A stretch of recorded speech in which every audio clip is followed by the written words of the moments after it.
Well, hello there, everybody, and season's greetings. This is a pretty warm and happy opening for what is going to be a heavier topic when we get to it. But yes, hello, it's me, Kristi, and I'm here doing a hangout with Naomi. If you remember from the last time we did a hangout, which was really enjoyable, and I had such a nice time. I was like, we have to book you, I have to get you, we have to do this again. Also, this is super warm. I have to take it off. Yeah, we started to have a sort of conversation on Twitter about the concept of, well, not really conversation. We traded information. No, actually, I sent links and articles to Naomi, and she very patiently and kindly read things that I recommended. And the topic we want to discuss today is the concept of rape culture, and also I wanted to bring in something that I was exposed to in my political science education, which is institutional theory. The study of institutions, things like legislative bodies, but also corporate bodies, anything that has a power structure and a hierarchy and a leader and people following, one could loosely think of as an institution. And I want to talk about the role that those kinds of structures play in what I see operating in society and what is called rape culture. So, but before we start, yeah, Naomi, welcome to the show. You have your link posted. We should be all set. Yeah. We're all set. We're go. Hello everybody. I'm Naomi. Crazy Hair channel. I'm sure Kristi will link it down below for those of you watching later. And yeah, so I'm considered by some in the circle that I float in as the token shitlord, because I'm bringing the Sargonism to the conversation. I've actually been called that a Sargonite. All these titles I never thought I had that are being imposed on me. So I'm very I'm coming from a position in the nature of full disclosure that rape culture doesn't exist. So Kristi and I have kind of been going back and forth in terms of resources so that I can understand better my own position, as well as the people who talk about rape culture. So that's what we're going to be discussing today. And this is not a debate.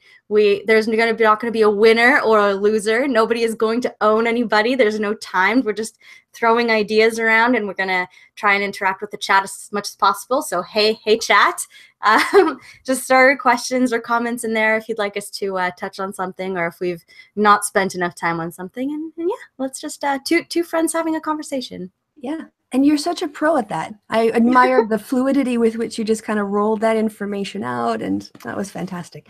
So yeah, let's start with you. Let's start with kind of where your take, and then some of the information that I sent you and your reactions to it and your thoughts on it, and where you are now. Yeah, I think that would make a lot of sense if you could just talk the audience through that. So from what I understand, a lot of people talk about rape culture as if it is the institutionalized normalization of violence, mostly against women. So there's very little touching on rape culture when it's regarding men. So when I say rape culture, what I'm thinking in my head is the institutionalized, accepted violence that is, everybody knows it's there, and people are either ignoring it or enabling those that are doing it. And that's why I'm from the position of it doesn't exist, because rape culture, in order to be that, there needs to be zero to very little backlash against the activity of violence. And I don't want to be contrapoints and keep saying I feel, but from what I've seen, there's a lot of repercussion to people who are caught doing that. So that's where I'm coming from. And through all the things that I've read that you linked me. So for example, Kristi linked me to a Washington Post article, and we can post these in the description later. We talked about, it talked about how a conservative group dealt with a fondling charge against a rising GOP star. And it talked about how on Capitol Hill, there's a coalition of female lawmakers that has pushed reform in the system, but it's not doing much good. And it talks about how even if somebody knew something about this GOP guy, the rising star, they didn't really have an obligation to say anything to his other supporters. And so that was kind of, oh, sorry, I forgot to put my phone on silent. That was kind of how the rape culture was perpetuated, because people knew but didn't say or didn't disclose or didn't feel like they needed to. And my problem with reading this article was thinking it's not really normalized. It's more nepotism and how power corrupts. So when I look at that, I don't see rape culture. I see a guy who was in power, who had a lot of support behind him, being backed up for his bad behavior. And to relate it to myself, like you've got bullies and drama queens like Blair White, like Shoe on Head, like Andy Worski, who are doing horrible things to people, but because they have power, because they have popularity, they're being defended against answering to those activities. So it's more of that than anything else. And cut me off at any time, because I'm just going to go through the things that you linked me. You linked me to, sorry, go ahead. No, I think it might be easier because I don't want to interrupt your flow, and I don't want you also to feel like you have to defend what you say. So yeah, let's go ahead and you can go through them, and then we can go back, and then I can make the connection, or I can intervene or discuss my perspective on that when at the end.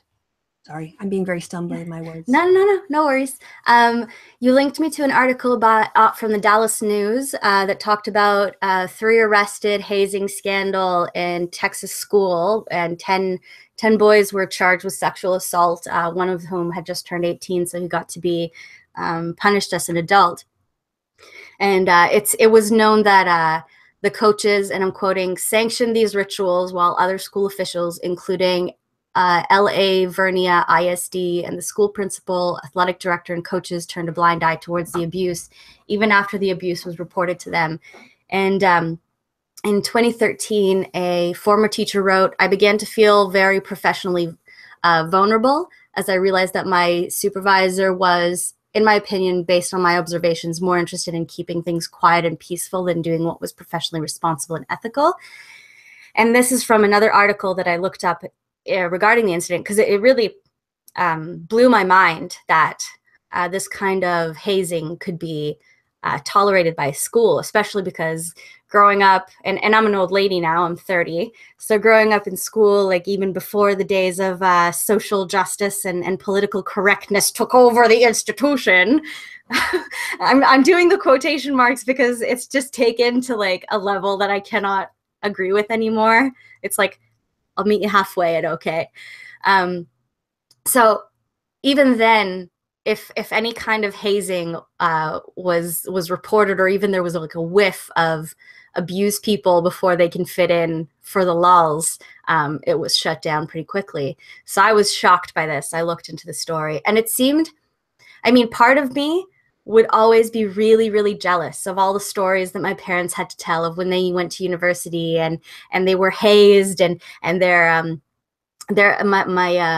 my dad's not sorority, fraternity, like would make them like take off all their clothes and stay in their underwear, and they would blindfold them and run them around the school, like making them like jump into vats of eggs, so like the broken eggshells and the gross eggs would get on their toes and stuff, and like how that's not allowed anymore. I'm like, oh, but that's so innocent. But then if you allow that kind of stuff, you're opening it up to the abuse of this kind of stuff. And this is in high school so these kids basically in the article, which you guys can read, a lot of them had about 5 or 10 inch injuries to their rectal canal, because the school big shots would pin them down in the change rooms and insert things into their buttholes. And that's not fun. That's not funny. That's not conducive to team building. So I can understand why this is bad, but I don't see how this is rape culture. It's more like a bullying, like power structure that is unhealthy and toxic. And I'll go really quickly through the next couple just because I've spent so much time on the first 2. No, take your time. I mean, take as long. I mean, it's, you know, you've done a lot of this reading, and I think you've earned the right to talk about what you've read about and give your thoughts on it. So, okay. So the next one was by Newsweek, How Catholic Church Hierarchies Help Hide Sexual Abuse. And this is something that all of us are aware of, to the point where, in order to deal with how sad this is, a lot of people make jokes about it, myself included, about how, like, the joke about priests and little boys, right? I mean, recently they unveiled a statue, a very unfortunate statue at a private Catholic school, where a priest is giving a child a loaf of bread, but the place in which the loaf of bread is positioned is right at his crotch area, where the child is reaching up to grab it. So a lot of jokes, like all the kids in school were taking photos with this, because it's like it's a meme now. It's a Richard Dawkins-esque meme where you associate Catholicism, small children, and priests with one thing. There's no longer the association of, oh, looking up to the father and going and giving him respect and stuff. You're just like, do not leave page boys alone with the priest. So that was unfortunate. So I wasn't surprised to read about the consistent response to sexual assault from the Catholic Church just being like, move the fathers around, move the priests around, hope that it goes away.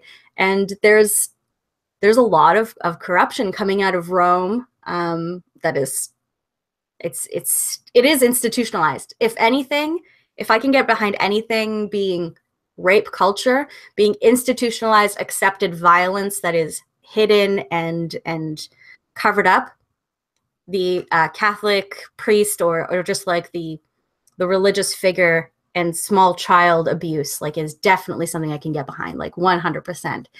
But everything else, like, for example, the National Review that you linked me about Weinstein's contract. So for those of you who aren't aware, Weinstein had a contract with the company that stated that for the first person who complained about sexual assault against him, he would pay $250,000 in a fine to the company. For the next one, he would pay $500,000. For the next one, you would pay $750,000, and for each additional one after that, it would be $1 million fine to the company. And although I can understand how, in retrospect, we can look at that contract and say, wow, like, this is proof that there was institutionalized support of Weinstein's violence against women. At the time, it's said to have been negotiated due to the fact that Weinstein had told the company that he has affairs on his wife, and that it's very common for the women, after he breaks off those affairs, to come against him with false allegations. So his litigators negotiated the contract from that position, and from that position, it was more of like a imbalance of power, of false allegations coming against him. So he thought, so if you're taking him at his word, which now we know we can't take him at his word, but at the time, you're taking him at his word, you're thinking, okay, so you know what? There's going to be a certain amount of damage that's done to the company by a crazy ex-girlfriend that comes after him. This is a fair back and forth. So again, I don't want us to, I feel like you and I were smart enough to not work backwards to try and prove a hypothesis, but like to take something and find out whether or not it fits reality. Does that make sense? sure. Yeah. And you did link me to a couple other things, but I feel like those first 4 that you linked me were very, very good. There was that video that I watched. It was also really good, but I don't want to, usually when you get caught up with a video, you start watching it and pausing it and talking, but I feel like, okay, yeah, that's me. Yeah. Okay.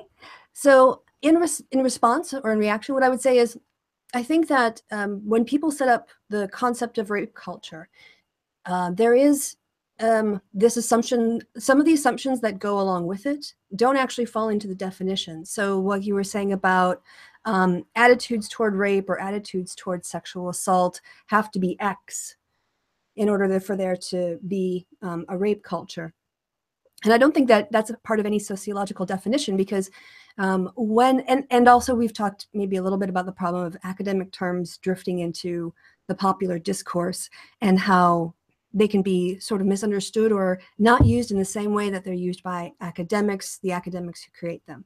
I'm just going to take a drink. So there we go. That's better. And so what I think when we talk about, what is rape culture, to me, it's a lot less about like formal systems. For instance, yeah, you could talk about legally how it's much easier to get away with rape in Saudi Arabia than it is in other countries. It can be any country, besides Saudi Arabia. But that doesn't mean that because Saudi Arabia has those laws and other countries don't have laws like that those countries can't have a rape culture. So when I look at the issue here, I kind of come at it from a perspective of a political scientist and this idea of institutionalism. Institutionalism is the study of how, like I said before, how organizations operate. And initially when it started out, it would study the kind of manifest rules and procedures in an institution. So again, coming from political science, looking at the way that Parliament handles the processing of bills and the committee chairs, who gets assigned to those, how long you have to wait for a bill to be public before it can be acted on. All of these kinds of things that people decide at one point in time become the practices of the institution. And because everyone accepts those practices, they become normal or the norm. And people who try to deviate from that are seen as being outside the system. Then there's a new institutionalism, which looks not only at those, focuses less on the rules, but looks more at the informal ways that power, we're going to come on to this concept of power, and influence can operate within the institution. So for instance, the Black Congressional Caucus or the Freedom Caucus in the United States, the way that, so they're not part of the institution in that they're not in the rules, not in the Constitution in the case of the US. They have a role to play because people have come together and created this association and they're using their power in that way. But how you become a member of that group might, is contingent on your views or, where you're from or where your background is from. And how power and influence move within those, that's not stuff that's written down. So we have both formal structures of power and there are informal structures of power and influence inside institutions. And so from my perspective, I think you're exactly right. The problem here is the abuse of power. The abuse of power, whether it's by an athletic director who decides to look the other way when he knows that boys are being sodomized as part of a hazing ritual, but he doesn't want to risk his season and the reputation of the school. It's the same motivation that you saw in the Catholic Church, right? That people in power don't want the embarrassment or the scandal attached to an individual in their institution. And so they work to protect and then become complicit with them. And to me, the thing that characterizes that abuse of power from other abuses of power is that it involves sexual violations or sexual harassment or sexual assault. And I think those are a special category because especially, harassment, sexual harassment in the workplace is annoying and demeaning. There's another level when you touch somebody. And then obviously there's another level when you not only touch them, but, you assault them against their will, right? So grabbing someone's butt and forcing someone to put their hand on your crotch. I don't want to say those things are equal. I want to say they're bad, but obviously I can see degrees, right? And for me, the phrase rape culture, though sloppy, does capture the particular set of emotions that I would call, shame and a desire to cover your butt, CYA, protecting your job, protecting your institution, that goes into basically creating a system where predators are allowed to get away with things. And the Weinstein case, although we talked about the contract, if you see that within the larger set of what kind of corporate culture he created, he was having his assistants, and this wasn't in your article, it's just stuff I was reading in the expose in the New York Times. I think I read the same thing about how his assistants would get the women to come by and say, oh, Harvey'd like you to meet him at the hotel. They would go to the hotel and the assistant would call them and say, Harvey would like to meet you at his room. So the assistants were complicit in coordinating that kind of inappropriate behavior. But I did also read, and I'm not 100% behind this. I don't really know how I feel about this because victim blaming really does induce like a gag reaction. But putting that aside and just intellectually looking at this for a moment, going up to a man's hotel room who acts in a creepy way and who a lot of people have warned you about, is that really the best idea? Like, are you not even like 1% complicit? Well, that again assumes that you've been warned about him. And it seems like there were some people who knew about it and talked about it. There are other people who say they didn't have a clue. So I don't know if we can always assume. The other thing is, he is a man who could make you a star. And that was the catch, right? Because in the case of Kevin Spacey and Louis C.K. and Harvey Weinstein, you have men who have power to give you, success, to give you an opportunity to do things, right? And so if women are always saying no to meeting men alone, this is going to then, so there's that issue too. But coming back to it again, while I think rape culture, they're not a good word, there is a special category for the kinds of covering up behavior and in the past, I think diminishing the assertions or the complaints or the reports that were coming forward. There's been kind of a line in terms of and men who realize that if they come forward, maybe other people will come forward, because the one thing that definitely characterizes the men who have been taken down in the Me Too campaign, not campaign, but the Me Too movement, is they're repeat offenders. Al Franken today resigned. My understanding is, I haven't checked the news, but I did see it on Twitter. So if Eli Bosnick is right, Al Franken has resigned. And I was actually, when it first happened and it was the one-off, I was on it's one bad behavior in isolation if he expresses remorse, and the woman accepted his apology, which she did, and they're both fine with, they're both okay with where things are, and he's going to be investigated by the ethics committee. That's enough, but then it was another woman and another woman and another woman and another woman, and it's this power in numbers. And the reason that where the numbers are happening is because people are in a position to abuse their power. And in this case, it's about, so far, exclusively men abusing their power sexually. Also, Harvey Weinstein's assistants would have to get his injections to deal with his erectile dysfunction. Wow. And they would have to keep it in a brown bag on their desk or run it to him in a hotel if he needed it. I mean, it would have sucked to have that guy as your boss. When I was in the Army, I remember it was only recent that they came out with the rule that your commanding officer is not allowed to ask you for coffee. They had only come out with it. And as much as I hate it when I watch Mad Men, let's be honest, we all watch Mad Men because of this, because of the open, just disregard for cultures that are different from the American, middle class, and for women. It's just mind-blowing to watch. There was a line, and I don't want to get too sidetracked, but there was a line in Mad Men where the oldest partner in the firm said, whose idea was it to put the Negro girl as the receptionist? We're progressive, but we're not that progressive. Get her off the front desk. You can't have that. But the thing is that when I was in the Army, even though I knew that they weren't allowed to ask me for coffee, it was part of the relationship that I would offer them coffee when they came in. They would come in, I would take their jacket, I would offer them coffee, even though they weren't allowed to give me their jacket, they weren't allowed to ask me for coffee. I would still do all of those things, putting myself in a position that I don't want to take your fucking jacket. I don't want to make you fucking coffee, but I'm going to do it because it keeps the peace. I'm gonna do it because it makes you like me. It makes it so that when I ask to go home a couple hours early because I'd like to go on a date night with my boyfriend, you'll let me. Things like that. So I feel like people take it out of context. We all have to, in our lives, make sacrifices and take on behaviors that we don't want to take on in order to satisfy people that will not otherwise be satisfied. And my boss, my commanding officer, was a dickwad. A full out, I have 3 stars on my shoulder, therefore, you're going to drop everything you're doing at any moment.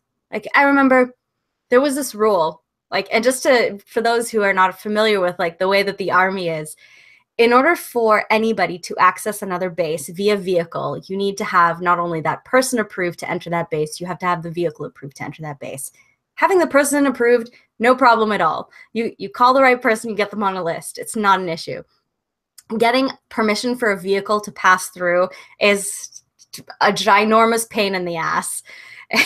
So he would call me up and he'd say, oh yeah, we've moved the meeting from this public location. We're just going to go hang out at his office and have the meeting there. And I would just be like, why are you doing this to me? Like, now I have to spend half my day finding like somebody to do me a favor and get your vehicle on a list. Like, why do you have to be an asshole to me? So it's just. No, that's a perfect example of formal and informal institutional practices, right? According to the rules, he can't ask you to do those kinds of things. But in practice, you do it because, as you say, there's a power dynamic there.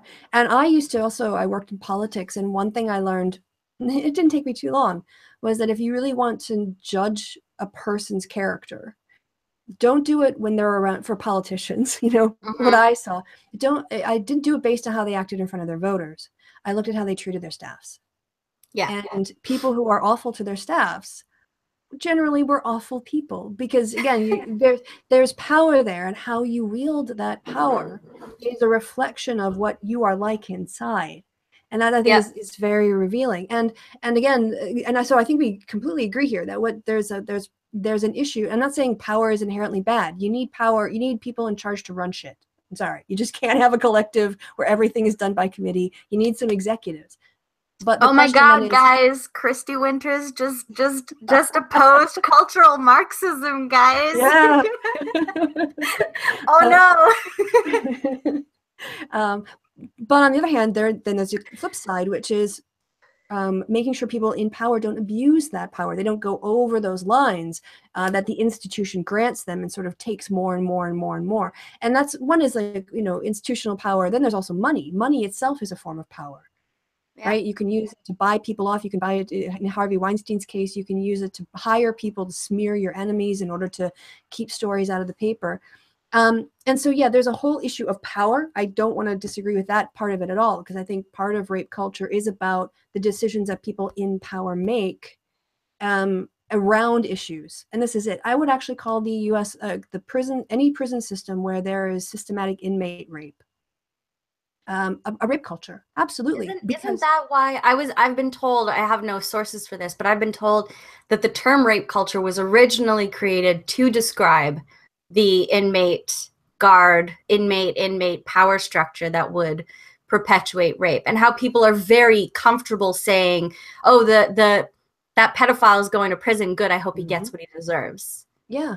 People joke about getting raped. That is rape culture, though, right? Well, insofar as like, yeah, but look at yes, a prison system is a rape culture, but what is it about it that makes it a rape culture? It's that the crime is happening and that people in power aren't protecting the victims, and they're not prosecuting the perpetrators, and they're not changing the system to prevent more rapes.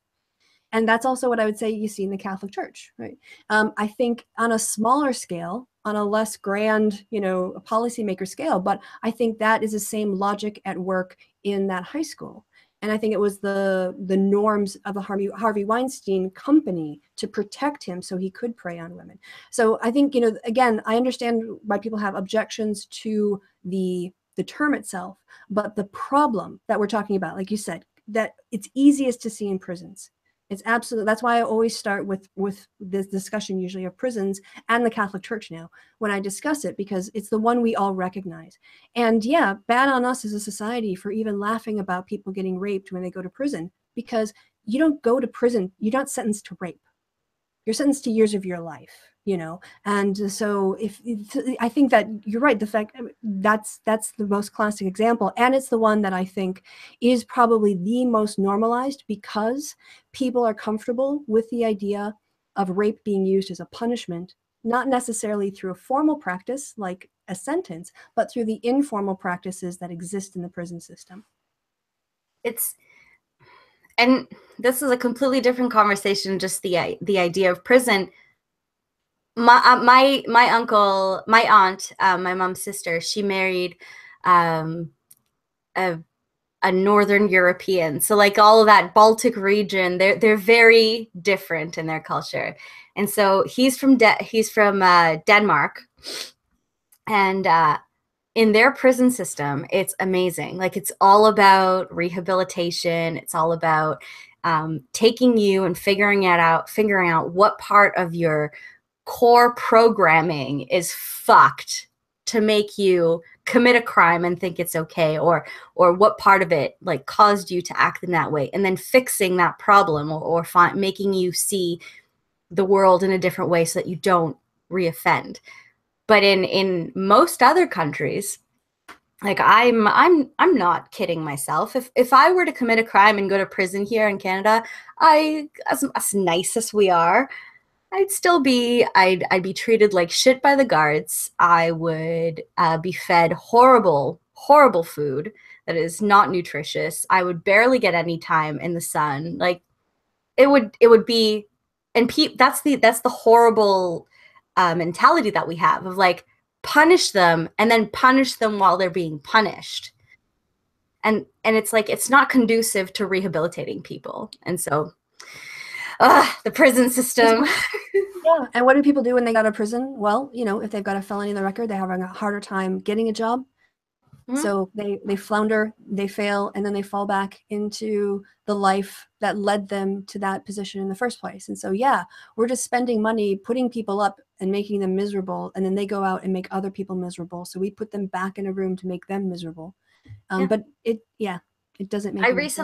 I recently applied for a job, and for the first time in a really long time, the job, it was associated with a gambling, like it had like a side thing of gambling that it would barely have anything to do with. But because it did, the government of Canada mandates that every single person that works for that company and in that building have a police check. And so I had to go through this entire process of a background check, where they were asking me a bazillion horrible, like privacy destroying questions, to the point where I was just like, guys, like I got a speeding ticket once, like that's about the worst thing I did, and I shoplifted a candy bar when I was like 8. Like I'm confessing to all my sins here. What else do you want from me? And I'm thinking, like, if I am put in this position and feel this guilty about stealing a chocolate bar as a child, or getting a speeding ticket when I was overtaking a guy like on a 2-lane road, like can you imagine like having an actual like conviction and trying to go for a job, like the way that you would feel persecuted? I can't even imagine. Yeah, I'm just gonna say you're off my list now for the bank heist, because you clearly crack way too easy under pressure. Oh yeah, totally. They gave me this piece of paper where I had to list like everything I had done wrong in my life, and I was just like, oh my gosh. I still a candy bar. Yeah. Yeah, so I think what it sounds like where we are is that messy term, whatever it is rape culture is describing, you can sort of see it, but more limited instances, more sort of grand scale. Like when it comes to the Catholic Church, when it comes to prison systems, I am with you 100%. There is definitely a behavior of turning a blind eye to terrible things that people are doing to other people. But when it comes to like situations like at that school, the reason that people reacted so badly to that school was because that is unacceptable behavior. And I feel like in order for it to be a rape culture, it needs to be, and I remember us talking, we should probably talk about this now that we're live, Emily Bushwald, which was a woman who wrote a book about transforming a rape culture, which she published in '94. She said that rape culture is when a culture normalizes sexualized violence and it accepts and creates rape culture. Like, so when a culture normalizes sexualized violence, it then creates a rape culture. Right.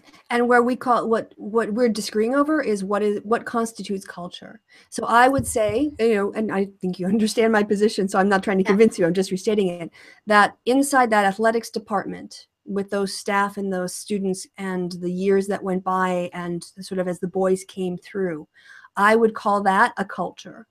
Okay. Because that's the culture in that school. And again, with Weinstein, I wouldn't necessarily say Hollywood has a rape culture, but certainly within the Weinstein institution, he created a culture where he could get away with this kind. So I think that's it. I think this is about degrees, not crimes. I don't know how familiar you are with Barbara For You to See. She's part of the quote unquote skeptic community, but she's one of the only like reasonable people that I met at VidCon who turned out to be like a legitimately nice human being who like contacted me after and was like, hey, I know you're not a crazy person. All these people that think that they're right are fucking terrible. I'm not with them, just so you know.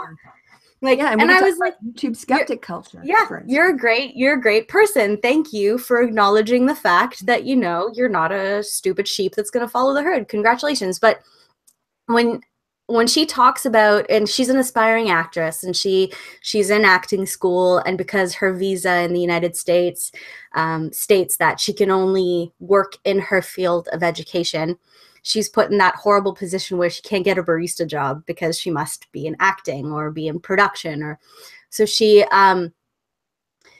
talks about how if she wanted to succeed, if she wanted to be in a movie or a TV series, she could have done it ages ago by just giving in to the sexual requirements of some producers that came at her. That she's been in those positions countless times, and because she respects herself enough, she stood up and said, fuck you, I'm leaving, you are not sleeping with me for, like, I'm not sleeping with you for a role, like, get lost. And so I've never been in the Hollywood culture, but I can easily see how that would be an ingrained part of that culture, because even if you watched, there was that documentary, I think it was called Deep Throat, or Laura Lovelace, about the girl who got into porn, and she was a strong female in the feminist movement, pornography, whatever, and how she was pretty much like physically abused by her boyfriend in order to become a porn star, and how it's very common for women to fall into that in Hollywood. So I would say there is a culture of abuse, but you kind of, and here again I am blaming the victim, but you know that there is something about it when you go into that kind of culture. I know that as a scientist, I'm never going to have to sleep with somebody to get a job. But as an actress, I might have to have a, what do they call them? The couch interviews? The casting couch. Casting couch, yeah, see? But it was also the case, you know, there was the hotel room trap, the bait and switch, where he'd set up a meeting and then he would move it, and then he'd have his assistant escort them to the room, but then leave the room where they didn't know they would be left alone. But Harvey also, you know, would just corner women in the basement and whip it out and masturbate in front of them. That's disgusting. Would just, you know, get women who he had power over and say, is it okay if I get my dick out? And then masturbate in front of them. You know, Al Franken has been reportedly, when he has an opportunity to cozy up next to somebody, he'll grab their ass. Yeah, I mean, it's not always, I mean, sometimes it is the ingenue who doesn't know any better and sort of isn't very worldly wise.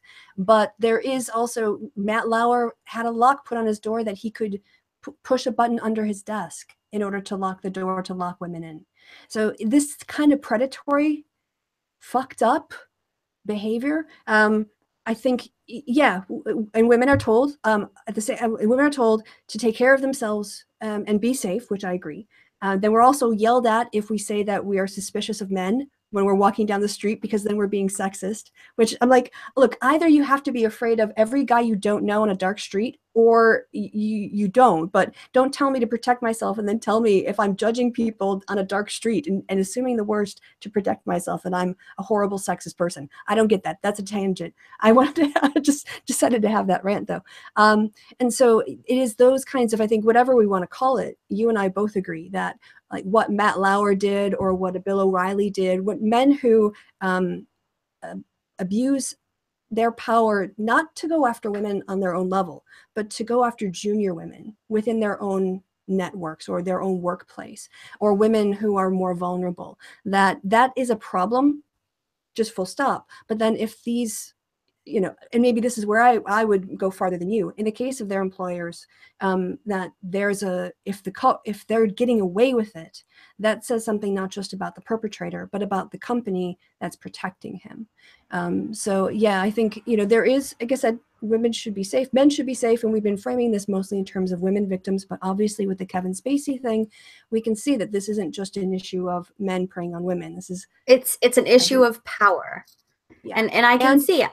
Power corrupts. Way more power than women do. So maybe this, maybe if we had half women, we'd see women's sex scandals coming up too. But unless we actually have women in those positions of power, we won't know. But right now, the data doesn't support that. But you're right. The fundamental issue, whether it's power in Hollywood or financial power or media power, it all comes down to power and the abuse of power. And TJ Kirk talks a lot about a time where he was sexually assaulted in the workplace, where there was an older woman in the office that he was working in who was his equal, but she would come on to him physically in the office. She would put her hands in the pockets of his jeans when he had his back turned, and she would grab his ass, which I've joked on Twitter, like responding to him, being like, dude, what ass? Like, what ass?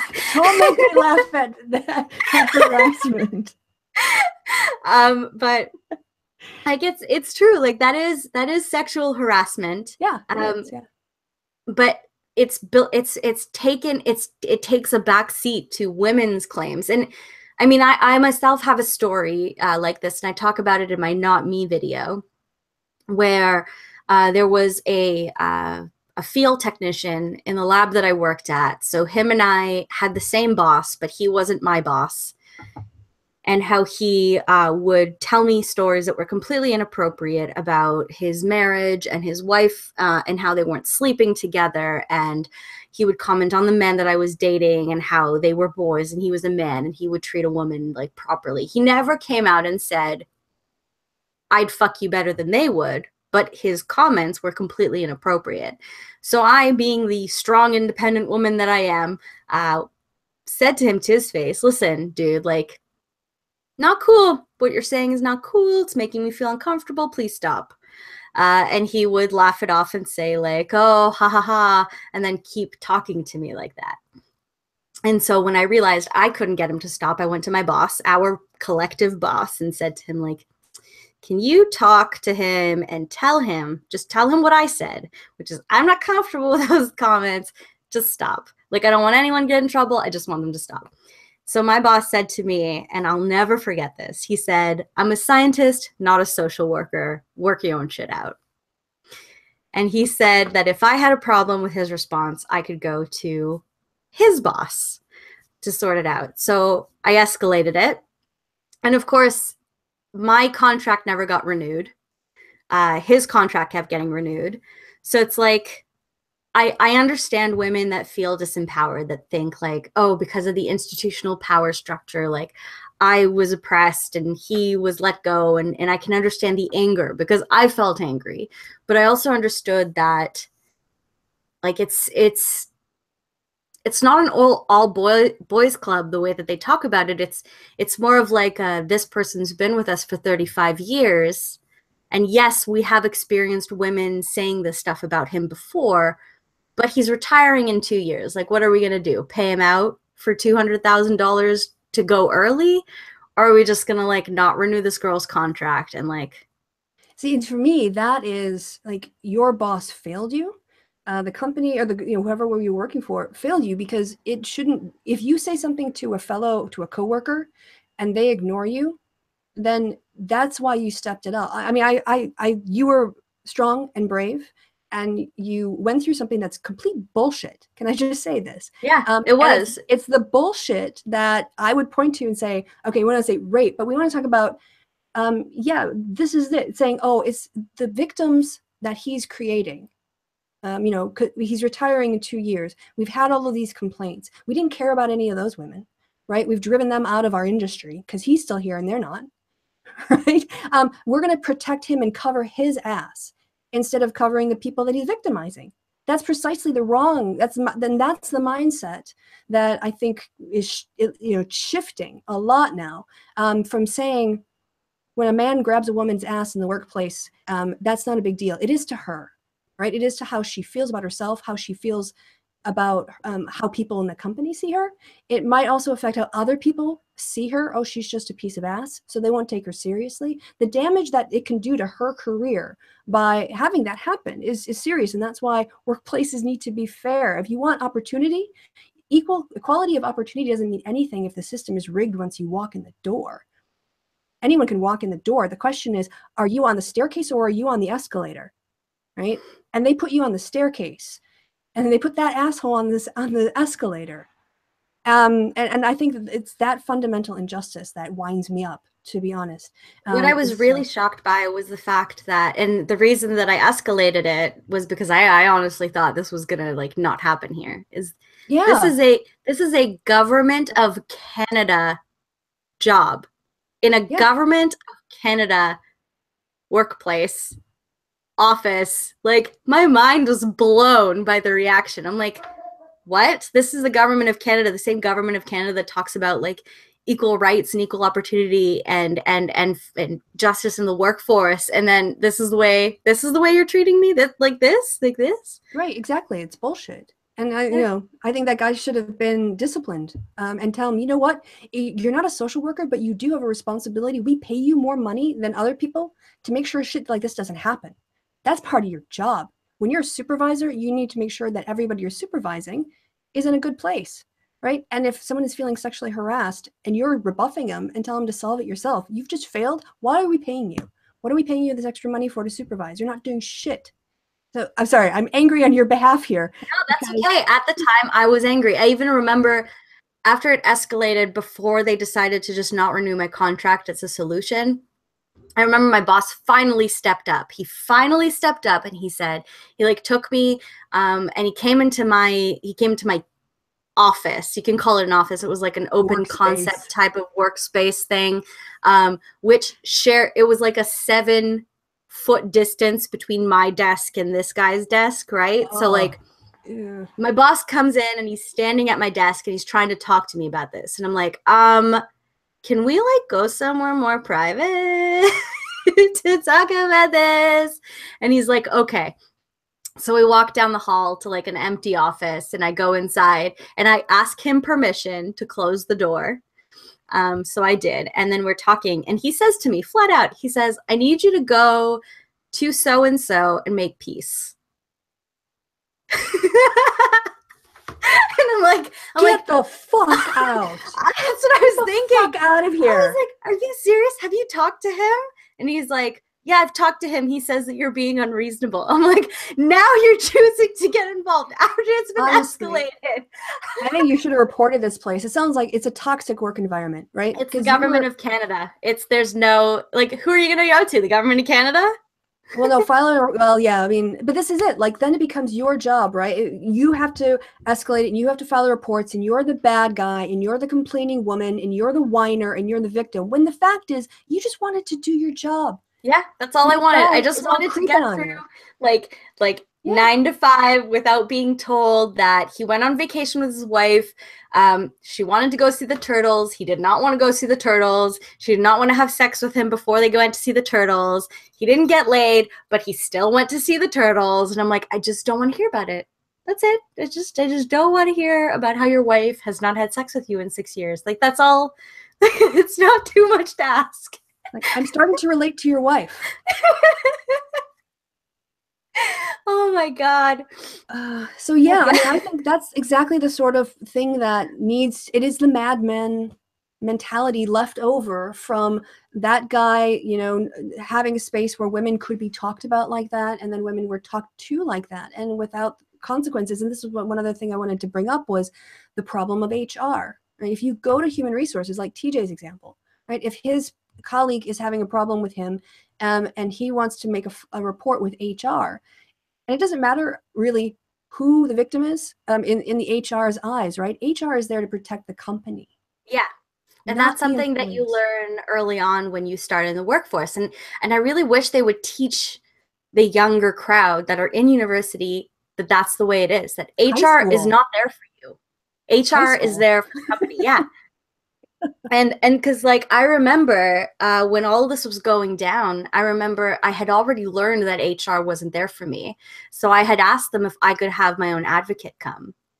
And they said no. They said because it's an privacy thing, and because they used the whole fact that I had level 5 clearance to kind of pull the whole like if they don't have level 5 clearance, they can't be in the room. We might be discussing sensitive issues. And I'm like, we process soil samples. Like we take dirt and we put chemicals in them and we analyze the chemicals that come out. Like there's like this should not be Yeah. Bullshit. thing. This is bullshit. So I wasn't allowed my own advocate. I wasn't allowed anything. Like HR were, yeah. Yeah, and this is and we didn't even talk about like the settlements. Let's say in the House of Representatives, they were using taxpayer money to buy off people who had sexual harassment claims and other like Trey Gowdy, and this might be not accurate, but Trey Gowdy I think was successfully like he ended up paying out of this congressional fund for badgering someone who didn't want to investigate Hillary Clinton. I don't know if that's true or not. I read that. A ridiculous use of taxpayer money out of a ridiculous issue by a ridiculous man. But yeah, the non-disclosure agreements. This is the other thing that companies will do that has the effect of covering the predator and allowing people, more women or more people, more men, to be victimized. And that is when, like with Fox News, when when Bill O'Reilly was harassing women, and they'd have an internal settlement. At first, they couldn't be sued. Part of the employment contract for a lot of places is that instead, if you have a grievance with a company, you agree as a condition of your employment to go into arbitration. Arbitration, yes. I signed one of those contracts, I remember. And I remember when I was signing it, I was sitting in HR being like, so if something horrible happens, like, do I get to break this in any way? Like, what are the circumstances under which this binding arbitration rule doesn't apply? And they're like, there is none. Yeah, you have no power. They have all the power, right? Yeah. And part of the binding arbitration, for those who don't know, is there's a non-disclosure agreement. So not only can you not speak to the press, you can't write a book about it, you can't write an article about it, you can't do anything. Harvey Weinstein's NDAs, non-disclosure agreements, with one of the women that was featured in the expose said, you can't say bad things about Harvey Weinstein to your family or your friends or your associate without his advance written approval. She couldn't even talk about what happened to her with her family, or she would have broken that contract. And I mean, maybe this just makes me like a paranoid person, but I've had people sign NDAs with me. Like I've had people sign non-disclosure agreements with me if like we're going on vacation or something, and I'm just like, listen, like I want to make sure that like everybody is okay with the photos that are published online. I want to make sure that everybody's okay with what is allowed and what isn't allowed to be said afterwards. So like I've maybe I'm just being a geeky weirdo, but like I've made entire non-disclosure agreements that everybody signs for everybody. And like NDAs aren't the problem. NDAs are a problem when they're covering up a pattern of a crime. Yeah. That's when they're a problem, right? Because now the women, I mean, Harvey Weinstein's requirement like had her destroying evidence of their contacts and, basically, and anything that would be used against him in a court of law was included to strip that out, take it out, make it impossible for it to ever be used against him again. And so NDAs, that's, those are just legal contracts. People can engage with them. But when they're done, like I said, with the eye toward covering up a predatory pattern of behavior to obscure that from police and other prosecutors, that's when they're a problem. I'm seeing it in the chat here. Somebody said, legitimately though, can someone answer my question? I'm looking up at Lance. Scroll up, see if you can find it. I'm looking for your question, Lance. I can't see what question you want answered. I'm trying to see if maybe he'll post it again. Well, there's a bit of a lag, so he's probably just hearing his name now and getting all excited. Oh, they're talking about me. Oh, here we go. He said, grabbed onto his own friend's shoulders to keep up with them in a large crowd. Is that sexual assault? Okay, no. It's just a troll question. Okay, yeah. Never mind. Yeah. Sorry, I thought it was legit. So I guess, I think, this has been, at least for me, I mean, I think that I've got a lot more clarity about where you're coming from, and I can definitely take on, some of the critiques you pointed out. And I think in terms of, your views are legitimate. You have good reasons for why you think them. And I think something different. But once again, I'm happy to disagree, because I think the conversation itself was the point. I think half the battle with bringing people together on this issue is to eliminate the word rape from it. Maybe a culture of abuse or a culture of taking advantage of your position. I'm sure somebody can find a catchphrase that is better than that. It's really hard, yeah. Like eliminating the word rape from it, because the definition of rape in some countries is the penetration of orifices by other object, and in some countries it's the vaginal penetration by a penis, which is incredibly discriminatory against male rape. But just to point out, it was male legislators who wrote all that legislation, so it was the men not thinking of men, not thinking of men. So that's they're thinking about, ooh, the ladies. I need to protect the vajayjay because I want to make sure mine is pure. Yep. So like half the battle would be that, and then also including the fact that it's not a culture that condones rape. It's a culture that allows people of power to take advantage of it. So the term itself and the definitions that are out there for it make it so people don't like using it. And I see here you got a super chat from my buddy. Oh, wow. Hey, I'm so lame. I don't even check the chat. So can you read out the super chat? Because obviously we have to honor all super chats. Thank you. He said, this was interesting. Not heard Kristi talk before. Oh, well, thank you. I'm blushing. Yeah, I think you're not this horrible, crazy horrible feminist person. You're able to actually have a conversation about things, even if you disagree with them. I know. I mean, I was blown away too when she showed up in the chat with Sturcore and I. Yeah. And I was like, I even stopped the conversation. I was like, holy shit, stop 1 second. I think Kristi Winters is in the chat. And I think your exact words were, it's like someone peeking over the fence from North Korea. I'm so glad you did, though. Wow, we've had so many amazing conversations. Yeah, we're just getting started. I always say it Lolik, but it's IOIK. That's their name. She said, Naomi, how could you? I'm a woman. You know that. I'm sorry for misgendering you, babe. And so I think what's really important is, you're right, we focus not on the words and tripping over this definition is right versus that definition is right.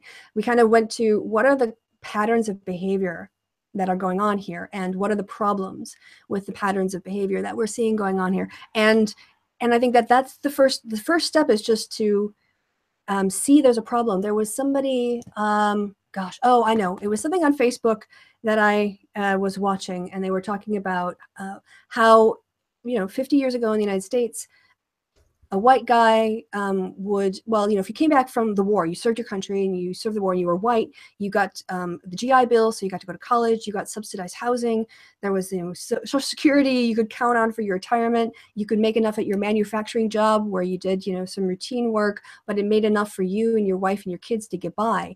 And that culture of provision, and it was really very much aimed at the white the white class of America. You didn't see a whole lot of houses being built at government expense in suburbs for Black soldiers' families. There was still segregation post-war. But now women are earning and competing, and manufacturing jobs don't provide those kinds of things, and there's all this stress in the world. So what I'm saying is, getting back to the point, the cultures that we grew up in didn't even see how much of a locker room. The locker room wasn't just in the locker room. The locker room was in the boardroom, and the locker room was on the golf course, and the locker room was in the meeting rooms and the brainstorming rooms and the hiring rooms. And so they didn't see how much they were just around other men. And then when women started to come into the spaces, that's those norms, like your boss saying, I'm not a social worker, you guys work it out together. Well, the fact is, maybe two male colleagues who are having a disagreement about how loud to play the radio could do that. But one person is dropping sexual hints and making the other person feel uncomfortable sexually, to the point where, at any point, it should not happen on the job. And internalizing those changes, some people are finding difficult, but I think generally, I think there's a big sigh of relief from younger people. You say you're old. That makes me ancient because I'm 45 now. Oh, no. But I think actually this idea that if you go into work expecting that if you report sexual harassment, people will take you seriously, I think that that's actually something people want in their jobs. Not if I report sexual assault, I might be out of a job because I'm reporting my own being taken advantage of or being harmed or threatened or made to feel just fucking weird, creeped on. And I don't go to work every day to get creeped on. So yeah, I think there's a culture and a mindset that's shifting quite a lot, and rape culture and how it works is part of that discussion. But to call all of it rape culture, I totally get why that could be very easily misinterpreted. And I'm done now. Yeah. Oh my God. See, guys, two people who disagree can have this amazing conversation where they both come at it from different positions. Yeah, I know a lot of people are going to hate watch this later, which is why I'm dying inside in laughter. I'm like, oh no, you came here to see two people have a legitimate conversation about positions they don't have together. Yeah, it's like, oh, I see Kristi's talking about rape culture. Let me make a ponage video. Oh, wait, this is actually an interesting conversation. That's the thing. A lot of people, I scroll through my YouTube feed now, and I have such a hard time wanting to watch the majority of those videos because all I'm thinking is the reason that I'm subscribed to the people that I'm subscribed to is because I want to hear different positions on different issues. And when I go on my feed, like I did this morning to make my man lunch, because I'm a good lady who makes her man lunch every morning, and all I fucking see is Donald Trump declares the embassy in the United States is moving to Jerusalem. Riots, riots, riots, riots, riots, riots, riots. I'm like, I talk about anything but that. And when we talked about this before it went on air, about how I was watching the Carl Benjamin video about the Rachel whatever, the one who's marrying Prince Harry. And I'm just like, why is this what I... give me some kind of the reason that I watch Sargon of Akkad, and we can disagree on that, of course, is because I feel like he brings a view to the table that I don't hear everywhere else. And when I watch that, and I'm just like, dude, I could have gone on fucking Leafy's channel and heard this shit. Give me something. Yeah. I think it's, especially for big YouTubers, over time, I think it becomes, unless you're like a Young Turks where you've got a format, and, you can get a bit predictable, just because eventually people kind of get to know you and they know where you're coming from and they can kind of predict what you're going to say about things. But yeah, certainly I don't have that problem. You got another super chat here from Patrick, who's scared that we're going to ignore his super chat. Patrick said, what do we think about Tabby? And I asked him who Tabby was. The clarification for that was the ContraPoints character, but I'm still kind of in the dark as to. Right. I have to say, I've watched, and this is probably heresy from the SJW community, I don't watch every single one of ContraPoints videos. I know everybody raves over them, and I watch them from time to time.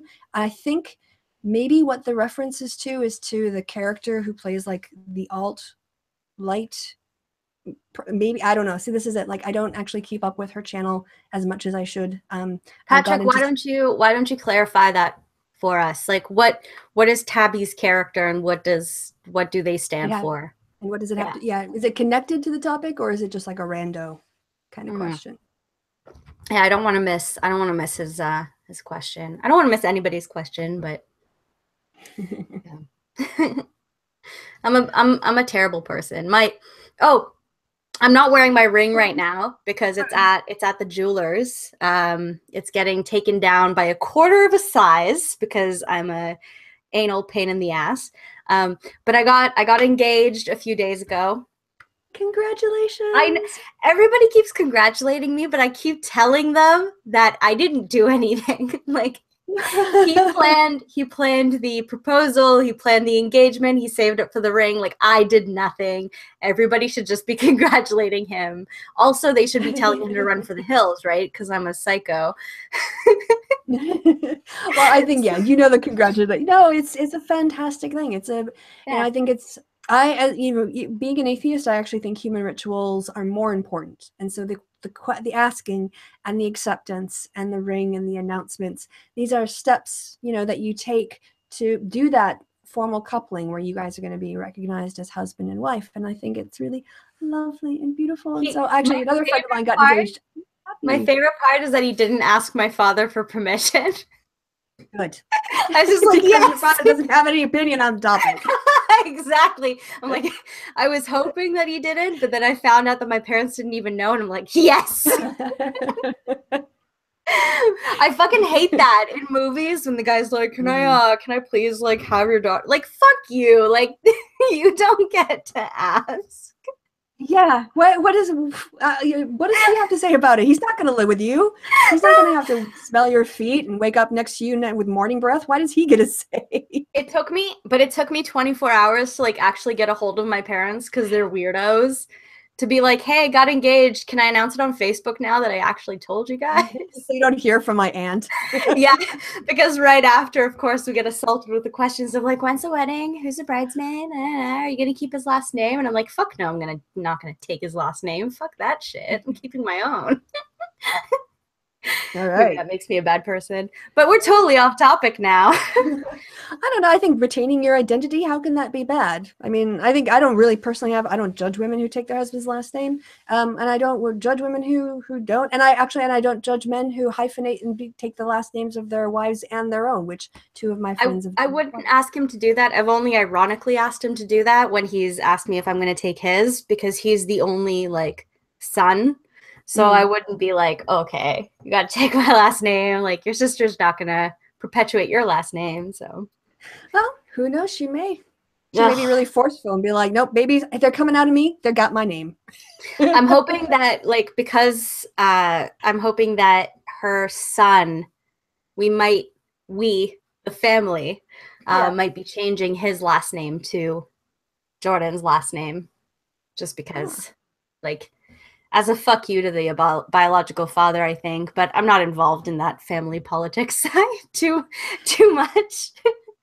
Yeah, there's a lot of family fucking politics, man. Like, that's the thing where, yes, when you blend families, we were talking about like institutional practices, and I was trying to kind of think of an example before you just in your own life had some really good ones. But one example I was going to give is like, if you celebrated Christmas growing up, and you were either a Christmas Eve present opening or Christmas Day present opening family.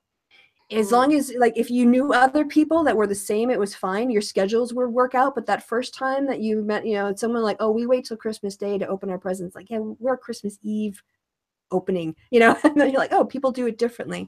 And yeah, these sort of informal practices that become so normal and you're used to it. And then when you're approached with something new, it kind of throws you off a little bit. But we got a clarification from Patrick. Oh, said that she is supposedly a problematic leftist, but a lot of people view her as good because her politics are now refined. She is the kind of Antifa that protects against Nazis at protests. So are we supposed to comment on the character? And so the character, like, or the would character, you liking the character, or would you support? Like, what do you think about a character that is a problematic leftist, but a lot of people view them as good because their politics are so refined that they're the kind of Antifa that would protect against Nazis at protests, I guess is the question. Do you want to take that first? I think that anybody, because I believe in the, they call it the spirit of the law. So the spirit in which the First Amendment was written is that you get to say what you want without consequence from the government, aka the police, aka any kind of learning institution that is funded by the government, but you have consequences from your private employer, your friends, your social circle. So in that way, if that person punches Nazis and then gets in trouble at Starbucks and gets fired, I can understand that. But if that person just speaks out against what they perceive to be fascists, even though I disagree with the definition of fascists these days, I don't know. It's a very nuanced gray area for me, so I don't know. Okay. Well, I'm going to draw my political science knowledge here and say, this is going to sound like an evasion, but it's not. I would kind of compare the creation of that kind of character and when Contra gives that character the dialogue, the reaction that a lot of people, and weasel words, but let's just I'm going to grant it that there might be people who actually see that character not as a character, but as a representative, right, of what they think or things that they agree with. I would point to a study that was done on Stephen Colbert when he was still doing the Colbert Report, or rapport, because there's no T because he's French. And in it, if you ask liberals to watch a segment, they'll laugh at it because they would have seen his old character lampooning conservatives. But conservatives who watched it just thought he was making good points. So, there's a bit of where you stand depends on where you sit, or where you sit depends on, And so the fact that if people are seeing that in that character, that's a projection from their perspective, just like the conservatives who are watching Stephen Colbert didn't find him funny, they kind of took him more seriously because that's where they were coming from. So I don't think you can criticize an artist for the way that some people are interpreting their art. What people do with that interpretation is up to those people. But I think there is a little bit of the author is dead. If you put something out there, the author isn't, or the creator isn't the only person who gets to say definitively, this is what I mean. There is some scope for other people to interpret it independent of whatever meaning is ascribed by the creator, because they create their own meaning. And that's kind of what art is about. It's meaning making and creation. So I'm sorry I don't know more about the character, but I hope at least that was between the two somewhat of a satisfactory answer. Are you? Oh, yep, you're still there, just muted. Yeah, I'm here. I just I went to grab something. No worries. Yeah. So I think we've been going a bit over an hour. I don't know how much longer you wanted to go, but I know that I would love to talk again. I like this sort of when we do a chunk where we get about a good 45 to 60 minutes in on a topic and then have a little time to chat afterwards. Yeah, it's really nice. We can go offline. I feel like we discussed the topics that needed to be discussed, and we're both in a different place from where we started, both knowing that the definition of the words rape culture together just don't accurately reflect it. We do need to find something new. We can both agree on that. And I would love a more accurate term or a word that kind of, but this is it. Here's their challenge, right? Try to come up with a phrase or a series of words that describe. It's really hard, and I get rape culture isn't easy, but it's really hard to come up with something. So let's have that conversation in the comments. Yes. And then also we both agree that people who abuse power suck, and people who abuse power in order to get themselves off, especially suck. Agreed. Right. How controversial. Oh no, it's gonna make the morning news. Oh, Naomi, it's really lovely to talk to you. Don't go anywhere because I want to chat with you a little bit offline. But yes, to our 24 viewers, and those of you, if you mirror this on your channel, to your viewers as well. And bye, everybody. If you have any other topics you'd like to hear us discuss, you can comment below or angry tweet at us. And if you're hate watching this, hi. Very good, very good. So I have to do my outro or my viewers won't feel they have closure. So so all that's left to be said then is that I've been Kristi, Naomi's been awesome, you have been awesome. And until next time, goodbye from me and goodbye from Naomi. So goodbye, Naomi. Goodbye, Naomi. I suck.